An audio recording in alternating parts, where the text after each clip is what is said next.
The 5 worst retcons in Warhammer Fantasy. 1. Making Vashanish Vlad. Before the End Times confirmed that Vlad was Vashanish, Vlad's origin story was a complete mystery. In later editions, it was suggested that he was of the line of Vashanish and that he wore a ring similar to the one that Vashanish had worn, but it was never explicitly stated to be him, and he could have just made all that up to give the Von Karstein credibility as a bloodline. But then the End Times came in, and the Gash confirmed that Vlad was Vashanish, making Vlad much lamer by removing the mystery of his origins, and also meaning that he had likely done the deed with Neferata before doing it with Isabella, which to me is utterly wrong. 2. Changing Sigmar to be the one that killed Morkar.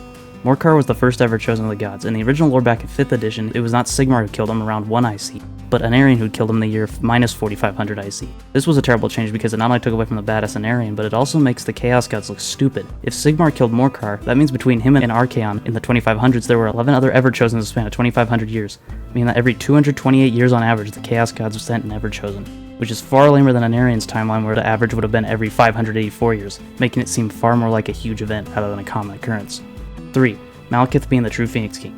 Before the End Times, Malekith was the head of the Dark Elves because he refused to accept that he was not Phoenix King. He had been burned by the flames of Asuryan because Asuryan had seen Malekith was twisted on the inside and would not be a good king.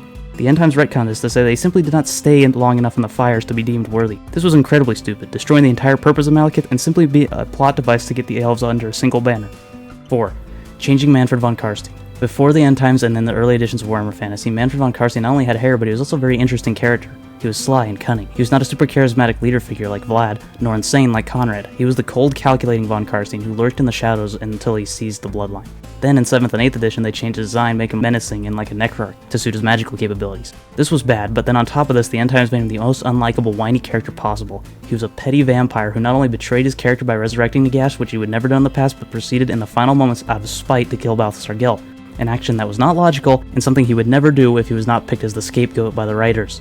5. Making the Orcs and Goblins fungus. In the early editions of Warhammer, though not often discussed in the way they've reproduced, the Greenskins reproduced like humans, sexually.